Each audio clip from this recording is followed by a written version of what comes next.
took a personal finance class that basically taught you how to balance your checkbook, what home insurance was, and that sort of thing. But they also did investing, and they talked about the Chicago Board Options Exchange and about they profiled a fellow, and I can't remember his name, that came to Chicago in 1973 and made his fortune.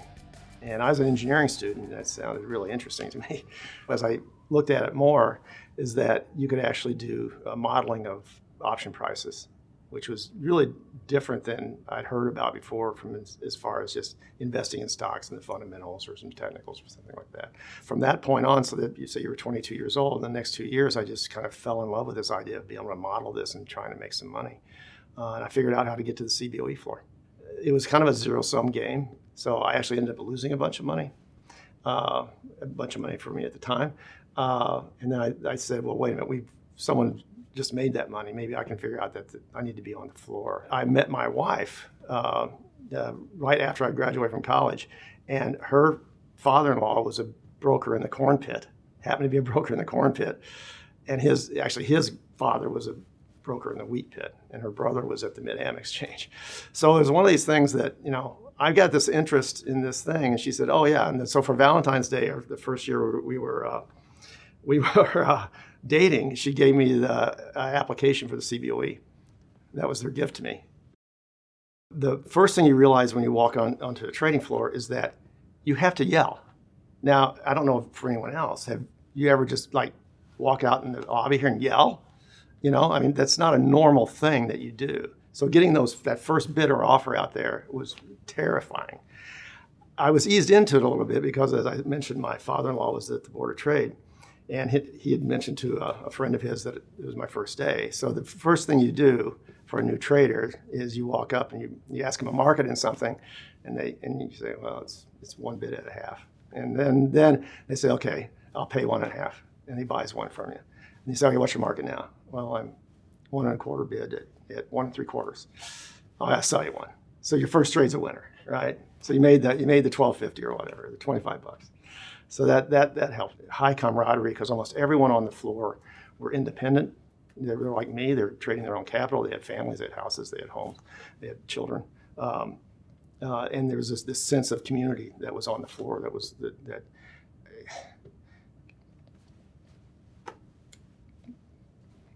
can't replace it. The gross thing about it is that during the time that I was trading the OAX, I had so many eye infections. Spit. When you yell, it comes out. And if you're yelling right next to somebody, I had eye infections all the time. Pink eye, just like. But if you wore glasses, because I didn't wear glasses at the time, at the end of the day, it was covered. Absolutely covered. Superior Oil. And then I went to General Motors. From General Motors, I did a little bit in IBM.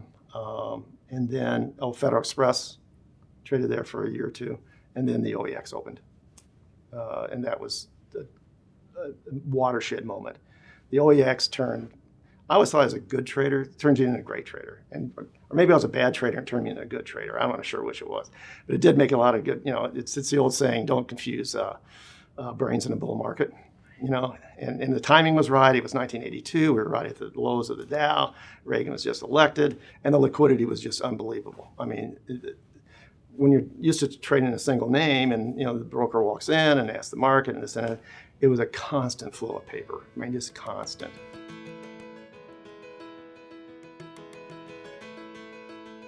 It started out just in the single names like in '81, and when I was just trying to learn the business, trying to figure out can I construct nearly riskless positions from what I know the bids and offers are in there. Then it became one of, when you got to the OEX, like I said, the liquidity was so good, you could just be stupid and just scalp. It's just, but leveraging what I'd learned in the other ones to know that, yeah, I can buy these calls and I can sell these calls. And if I look at this position, there's not a lot of risk in this thing. Just to be able to do it that way. To the vol arb, then like by the time I hit the SPX, it was all vol arb, because that's what everyone's doing. You kind of had to compete that way. And then if you go to the futures market, that was just fun, right? Trading corn, just in the summers. I would generally go there in the summer to trade corn or just sling them, just get long, stay long, buy more. It's going up, buy more, that sort of thing. The Black-Scholes formula had been published probably maybe 10 years prior to that, right? So there wasn't a lot on it. So I actually went and got the thesis paper that was written on. I kind of reverse engineered that while I was working in DC. Figured out I could code it up in BASIC on an Apple IIe and go from there.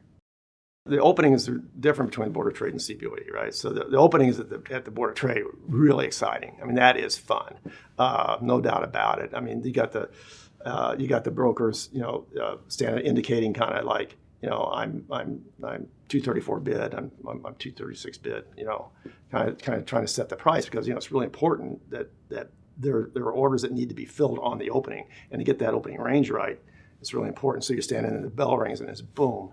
That's on the Board of Trade. CBOE is different. You have opening rotation for every one. So it's like this dragged out kind of it's not that exciting. You just want to get through it so you can actually get the trading going.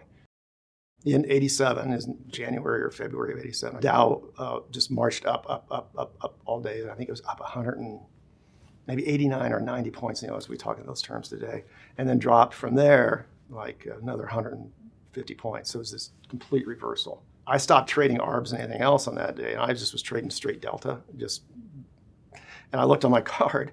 Because we kept by hand, what your position was, right? And I looked on my card and I said, okay, I'm long every call. I'm short every put. Wait a minute. I'm a little long here, right? And I have no hedges against them. It's like, okay. So at that point, I said, I got to just start letting some risk off.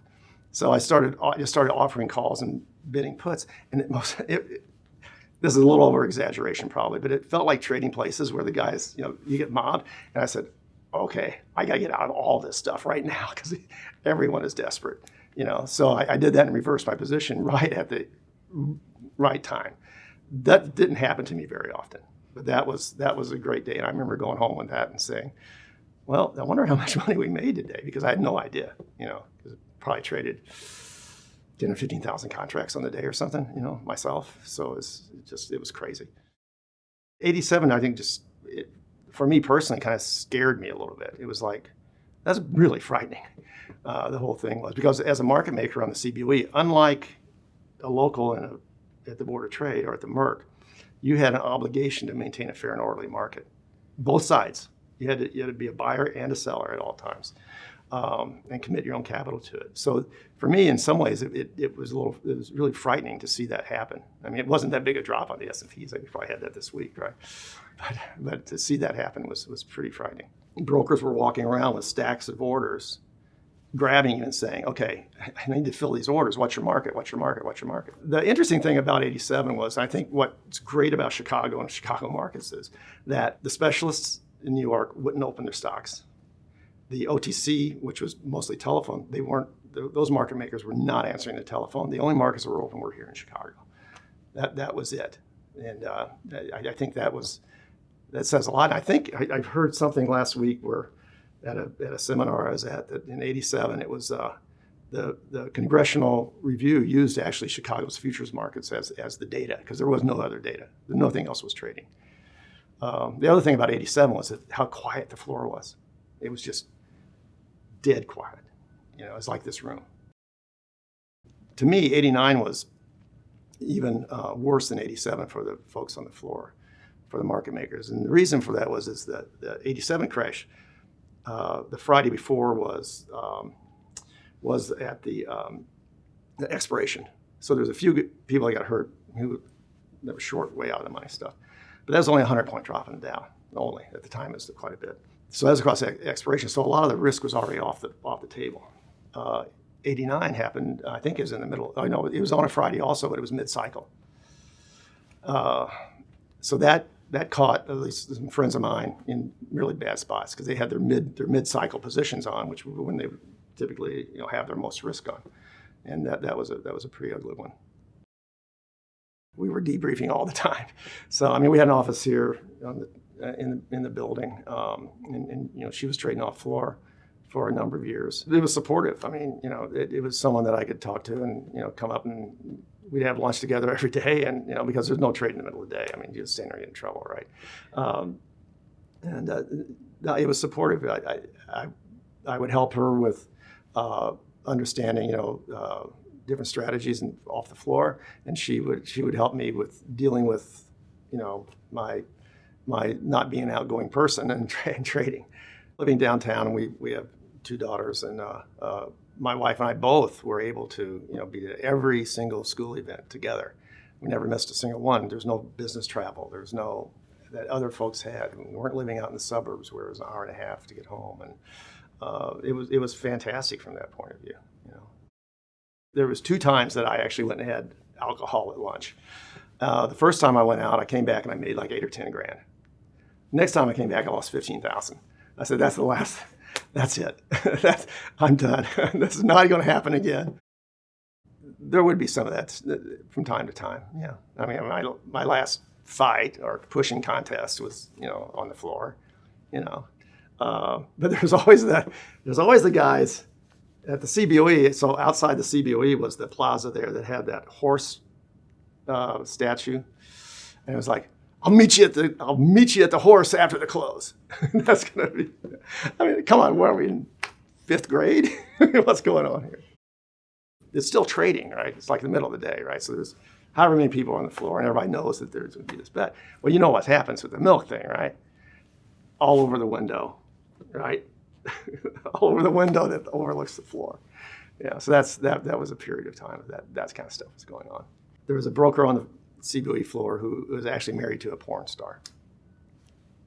I don't know how. If you looked at this guy, I don't know how this ever happened, but it did.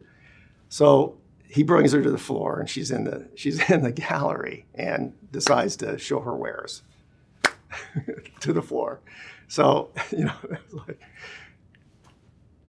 for me, I mean, it actually turned out to be my father-in-law who was not necessarily mentoring me from the standpoint of what I should do trading, but how I should conduct myself. That was what was important: integrity and your character, and always stand behind your prices, and owning up to trades, and all of that. That he lived that day in and day out his whole life, and that I always tried to live up to that. I can always make a decision. I'm not afraid to make a decision about anything. I can make a decision on incomplete data. The second thing is the way I conduct myself in business since I left the floor is one of integrity. My character is most important to me. Money's not as important as those things. In the futures industry, particularly here in Chicago, if you look at the FCMs, and you look at the average age of the employees in the FCMs, 50, 60 years old or something like that, kind of crazy. There was a pipeline of talent that started on the floors that worked out. Maybe you might not become a trader. You were a clerk, then you were a clerk to a broker, or clerk to a market maker, or clerk to a local trader, but then maybe you would go work for an FCM. So there's a pipeline of talent that was drawn from the floors. That's gone now. I mean, I think that's why FCMs and IBs have such a difficult time finding young people to come work for them. I've been fortunate. I made some, I'd done all right for myself. So, at some point, you got to say, I got to get in the pit at 7 o'clock for an 8:30 opening just to get my spot. And, the guy next to me I've had a driver's license longer than he's been alive, and I got to push against this person all day. At some point you just say, maybe I shouldn't be doing this anymore. Maybe it's time for a change.